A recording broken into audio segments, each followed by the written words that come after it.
What is going on, guys? Savage here. In today's video, we will be analyzing some random duos gameplay. We're going to be putting ourselves in the position of these players, discussing the mistakes that they're making that you guys are probably making as well, in hopes that you guys can go out there in Verdansk and avoid making these mistakes to win more consistently and increase your KD. But if you do enjoy the content, make sure you leave a like on the video, subscribe to the channel today, and also if you guys are into rebirth breakdowns, make sure you follow me over on Facebook Gaming, where we post those over there. But without any further ado, let's go ahead and dive into the gameplay. All right, so we're gonna try to float over to Superstore. Unfortunately, for some reason, it always decides to spawn me over prison, like anybody wants to ever go prison. Guys, you love going to prison?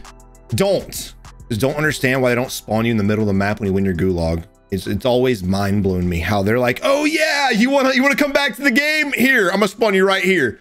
Also, on top of that, whenever you're playing like quads, I'll have like 3 teammates over here. I'll come back from the gulag, and again, it'll spawn me way the hell away from everyone that I want to play with. It's crazy. All right, here we are spectating Camille, and they have a level 2 bounty on them as well. Now, shots are going off by our teammate, and thankfully they've also pinged the area. Great snipe, nice headshot. Another player behind him as well. You saw it the last second. You see the glint as well.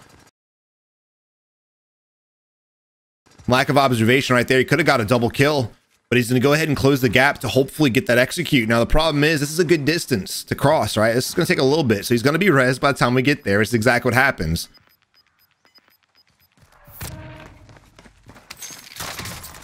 Nice armor break. We need to watch for the second player too, but we're so tunnel visioned on the guy and we're hitting the bars. Look, we could have just easily flanked around the right-hand side of that enemy and shot him in the side as he was shooting at our teammate. But because we decided to challenge the enemy to his face, and also with those bars in the way, most of our bullets hit the bars. We probably could have killed him if we would have come up to the enemy, again, from a different location. For some reason, I don't know why he dove back to the left-hand side of that brick wall we were originally at. We should have just played the right-hand side and shot them both in the side of the face. But here's Camille and the ghoulie. Let's see what he is able to do. Holding the angle, able to hit a couple shots. They both trade relatively evenly. Throw the stun out as well. Guy on the right-hand side, you can hear him. Well, maybe not over my talking. All right, good kill. Oh, don't be that guy. I'm a savage. I love shooting bodies. That's true. All right, so now we're coming back from the gulag. We have a teammate as well. What I like to do, if you don't have faith in your teammates, what I like to do is just kind of hold this position and see what happens. All right, perfect. Blue's coming out. Now we can go with the game plan. The problem is, if you come back from the gulag and you instantly dive down to the ground, you may have to get your teammate back. And if you were able to hold your position in the sky, you could go for most wanted. If that's what you want to do, you go for a supply run, scavenger, whatever. But now that we're both up, we can kind of come up with a better plan that could work for us. Now, they are going to decide to land in the circle, again, getting spawned on the edge of the map for some dumbass reason. We've got pings below us. Let's see what we got. We don't have anything really worth the shit as far as getting money. We could get the bounty, but the enemy is there also. I don't really know if I agree with challenging these enemies to their face with just a pistol. Instantly getting beamed from one enemy, and Volker is lit. He looks like he's going down as well. I don't know. Again, not a smart decision. Landing on an enemy that has weapons when you only have pistols and you already know that they're there. And there happen to be 2 teams here as well. So honestly, what really happened is we landed down here trying to third party, and we got caught up in the mix. I love third partying enemies and always pushing them when they're distracted, but there's a time and a place, and that's not one of them. All right, we need to work on the aim and accuracy right there. Royce Wicks, teammate. There's actually 4 teams here, and about to be 5. There's a bounty at the buy station. What is going on with this building? These are why these players die off so fast in this game now. Y'all getting that flash too? I don't know if it's a glitch from his vehicle. I might have to edit this entire part out. That's weird. Maybe not. It stopped. Okay, Activision, good shit. And we're just gonna run from the fight. We're just gonna run away. That's a hard one to analyze, guys. There's gonna be times in the game where you're just kind of screwed. There were 4 teams literally in that building, and he made the educated decision to bail out. I agree with that. There's too much shit going on there for me. I don't feel comfortable with it. I'm rolling out, especially when I have a teammate down. I don't have my loadout yet. All right, here we are getting chased right now. We are, dude, the level 2 bounty's literally on our ass. He's the guy in the buggy. He was able to snipe us mid driving to break our armor. Now, instead of driving in circles, we should have just parked at the apartment and gotten the high ground. We're clearly outnumbered. It's a 2v1 right now, and we're trying our best to do whatever it is we're doing. I don't know how the hell we just splattered that enemy right there.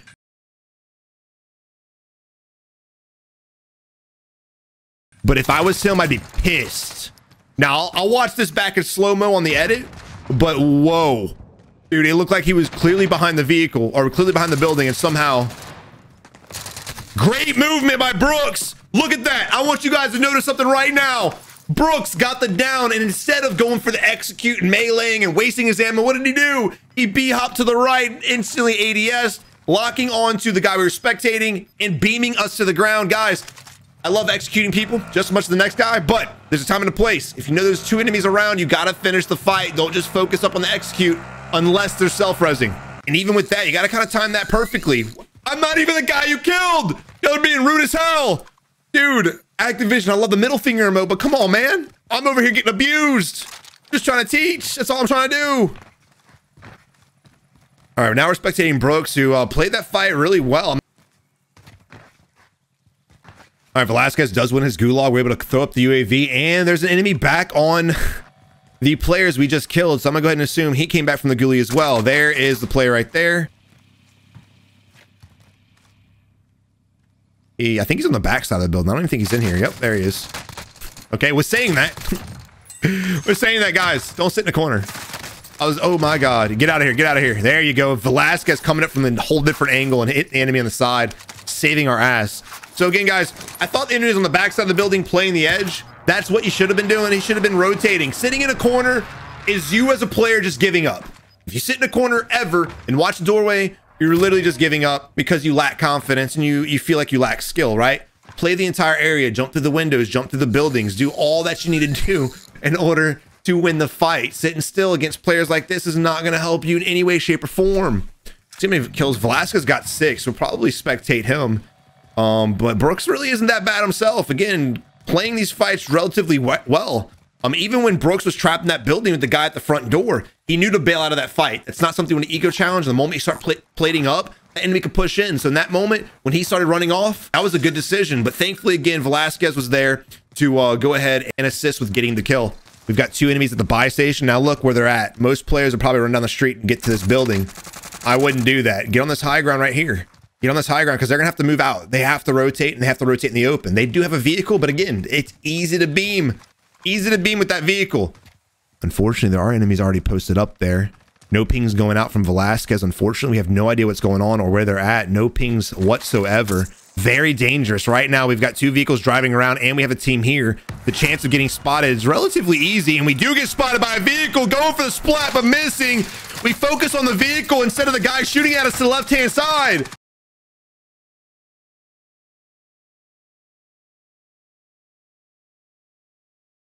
Granted, there was a player in the passenger seat, but remember, focus on the guy that's actually shooting at you.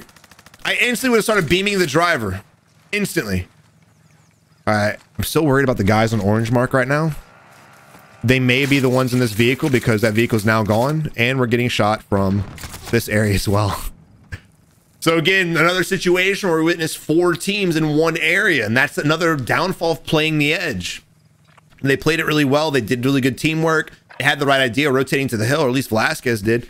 But again, because they're on the edge of the circle and a lot of people are rotating in with that edge, especially from such a hot area, it's no surprise that we ended up getting caught up in literally a 2v10 situation.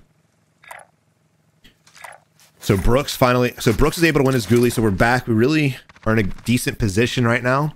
As Brooks is coming down, he needs to be analyzing everything around him. He needs to be pinging enemies that he spots, calling out enemies. That way we don't happen to get caught up in some crazy ass fight again, because if there are 2 or 3 teams sitting in these buildings kind of camping each other, basically rotate around it. Just get out of there. Now we got an enemy out in the open. We should be pushing this. Stop trying to focus on the snipes. Sniping is awesome, but they're in the middle of fighting right now. Third party this shit. Go, go, go, go, go, go. You got a UAV, you got dead silence, you got an MP5. Like, what are we doing? There you go, popping the deadie. My man, listen to every word I'm saying. Catch the enemy out in the open. Boom, bada bing, baby. Line them up.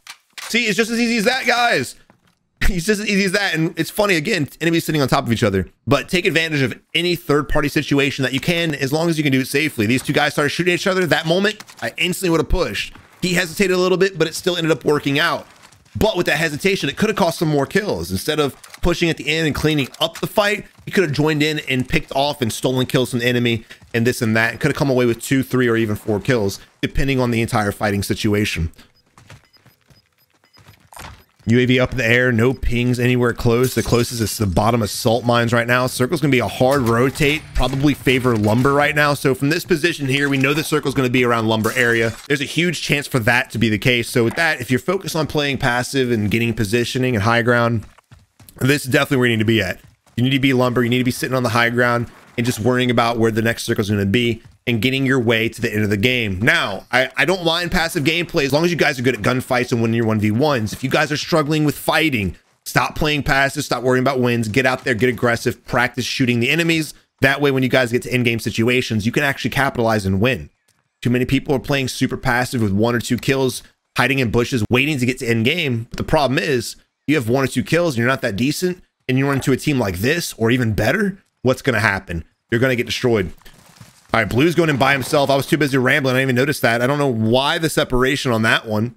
In quads, I don't mind a 2v2 split. In trios, I don't mind a 2-in-1 split. But dude, in duos, people will be holding pockets. People will be camping corners. And if you go in by yourself, especially in such a prominent building like Red Roof, or like Red Building, you're going to get knocked. Now, in that moment there as well, dude, when we were sniping at the enemy, we had our plates cracked. We instantly should have bailed out of that fight, hit the prone, and started plating up. We need to make our way to a buy station too to get our teammate back. Unfortunately, the closest one is going to be this one way out by stadium, which I do not like. I do not like at all. I wouldn't even rotate here because you're going to have everyone coming from wagers to this building, and you're also going to have everyone rotating from stadium to this building also, at least if they're aggressive. If they're camping, they'll probably stay in stadium until they're forced out. Unfortunately, it looks like that's the route we're going to be going. We do need to get our teammate back for sure. But I don't know, man. I don't know. There's a lot of buy stations, lumber and farmland you could go to. I know it's a further distance, but with use of a vehicle, it should be awesome. It should be easy. This could be a very, very bad ending for our dude Velasquez, who's been doing pretty good this game.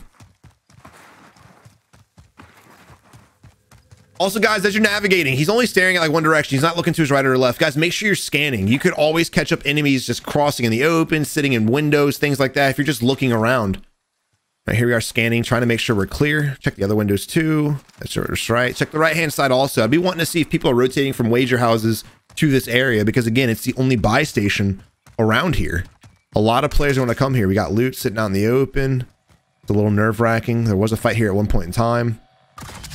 Got our teammate back. Now with that buy, again, anyone that's aggressive around here might come rotate to us. So I love the fact that instead of us sitting there waiting for our teammate to come back, we're moving out.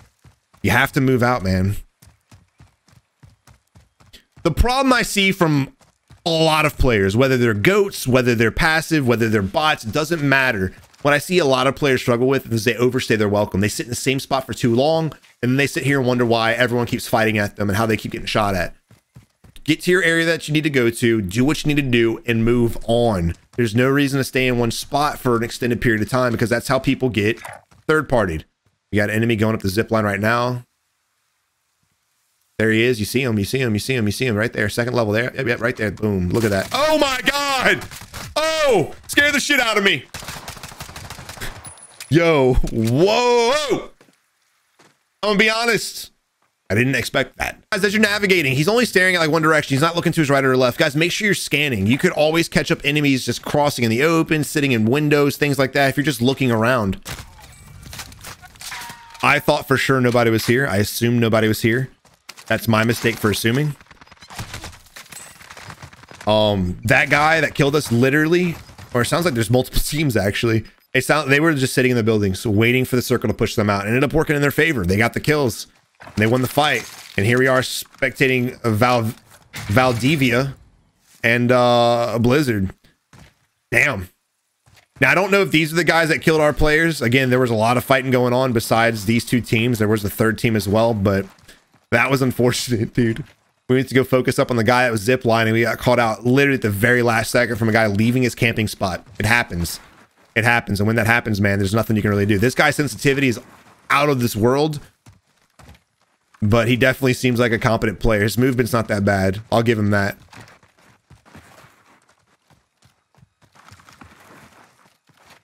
I'm curious to see what his ADS sensitivity is going to be. Usually players, when they rock this high sensitivity, they don't ever mess with the ADS, so they usually have a hard time tracking enemies and snapping on enemies.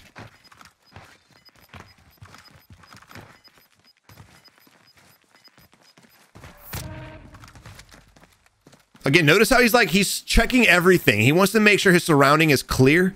He wants to make sure no one's camping in the buildings. And then again, even if you think there's nobody there, there could be, just like, you know, that last team. Again, just scanning everything. Now, we need to be careful. We're staying a little too long on our scope. There's certain things that I don't mind you zooming in on. Windows, between trees, ridges, shit like that I get. But when it's a wide open area like this, you don't have to be in your scope. You can be on ADS. And the point of that is, if you're not in your scope, you have a wider field of view. Whether you're on console or PC, doesn't matter. You have a wider field of view, so you can have a better chance at seeing sniper glints that might take you out, or you'll have a better chance at snapping on an enemy if you spot them. You're in your scope. Again, it narrows your field of view. You might not see somebody pushing your right-hand side or your left-hand side.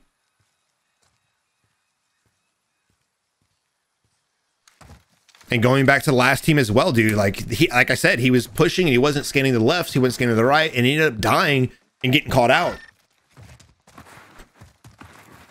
So that's why I'm such a fan of what Valvita is doing. Valvita. I'm gonna call him Valvita. Who doesn't like Valvita? Sniper shots going off at Stadium right now. You can hear him in the distance. We're kind of in a vulnerable area. Not a huge fan of the location that we're at right now. And again, start making your way to lumber. I'm pretty sure that's where the circle's going to dive to. Could be wrong, but I'm pretty sure it's exactly where it's going to dive to. Now, the moment this circle pops up, we need to leave. Rotate. Get out of here. Because if we stay here and we get in fights and we wait too long, notice this counter right there, right under the mini map. We have 46 seconds to rotate. Otherwise, if we overstay our welcome, as we're rotating out in the open, minding our business, these guys are going to be hearing gunshots coming from this area, and they're going to gatekeep us. And again, wide open area, it's going to be hard for y'all to cross. Good kill by Valvita, though.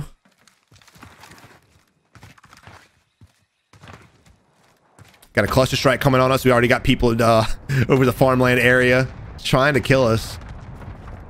That's what I'm talking about.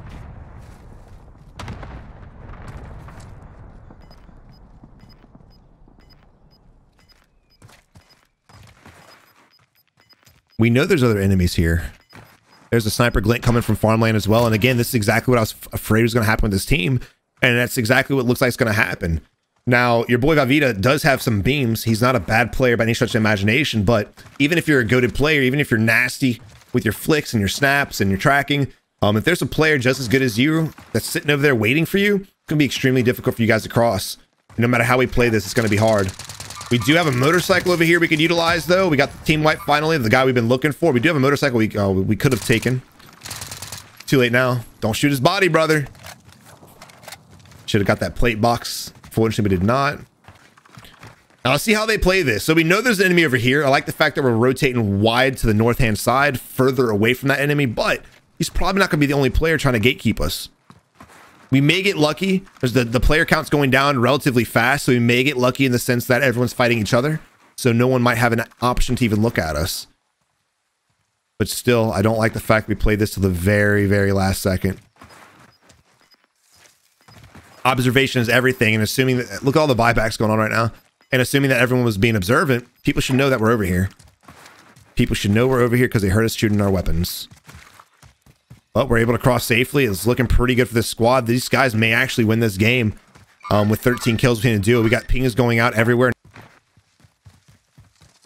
Blizzard able to make it up. There we go. Yeah, not really sure why he was pinging over here.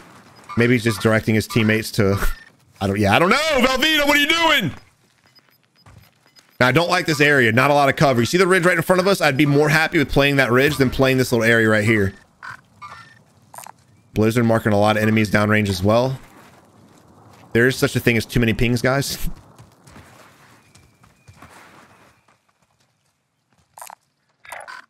Everyone needs to clear the field, too, of your pings. When you have this many pings up, unping everything. That way you guys can see shit better. Again, scanning everything, I don't mind that. But again, I don't like staying in our scope for this long. All right, following the tracers, find out where the enemies are at. We notice one enemy right here. We should be able to get the execute or the knock, depending if he's knocked already. Blue's pinging enemies. He goes down, but we're so focused on the fight that we really shouldn't be worried about. We should be more worried about helping our teammate out. Yeah, we got the kill, which is awesome. But again, we got something going on over here we're not aware of. And we need to get our teammate up as well.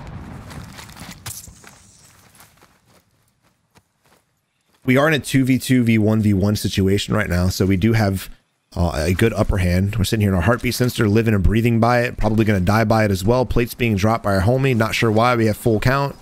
He's trying his best to help us out, but no commas, clearly. Now we need to rotate though. Our spot is now compromised. We got to get safe. We got to get to a better position. This rock is not going to cut it. We're going to have to get to that train. That train is the only source of cover that we have. There looks to be a rock right here, possibly. I can't tell from Blizzard's angle. Enemy to the right-hand side. No pings going out from Blue. He tried to ping, actually. There it is. Blizzard needs some help. He's able to get the kill, but there's probably a teammate around him somewhere. And we need to assist. Riot Shield boy out. Sick. Love to see that. Riot Shields are a sign of pure skill. Actually, this guy right here doesn't stand a chance in hell. That's going to be an instant knock. Now it's a 2v1 situation. So when you have a 2v1 against the Riot Shield, very easy. What I always say in fights, separate, collapse on the enemy from two different angles. That's all I got to do with the Riot Shield. Blizzard going in by himself, though, unfortunately. Blizzard's unaware to what's going on right now. He has no idea the Riot Shield's in the train. And again, you can tell lack of comms. They're just randoms playing with each other, solely relying on pings.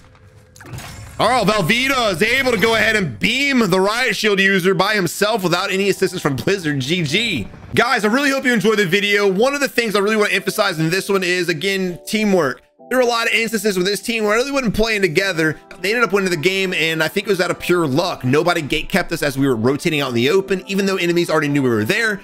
Nobody was there to challenge us, so we got lucky crossing in the open. Also, when Blue went down, we got lucky that the enemy didn't push that knock, because if they would have pushed together, that would have been a 2v1 against Velveeta, and he wouldn't have stood a chance. Also, talking about communication, comms are important, pings are awesome, but if you're playing with players that don't use microphones, it is very hard to communicate with the enemy's location, which is exactly what we saw from Blizzard. It was a 2v1. We knew where the enemy was because of Velveeta, but Blizzard's sitting there looking around, confused as shit, not really knowing what was going on, and it could have been an easy pick for the enemy since Blizzard was there confused, and then it would have made a 1v1 situation. It could have been a lot harder fight for Velveeta in that situation. But again, guys, that's the things y'all need to work on as players: communication, pings, decision making, the whole process. This is not just a run and gun game, and if you think it is, there's probably a reason why you're not winning as consistently as you want to be. You guys got to get out there, start working together. You guys, if y'all just learn the aspect of teamwork, you can win more games consistently, and that's a fact.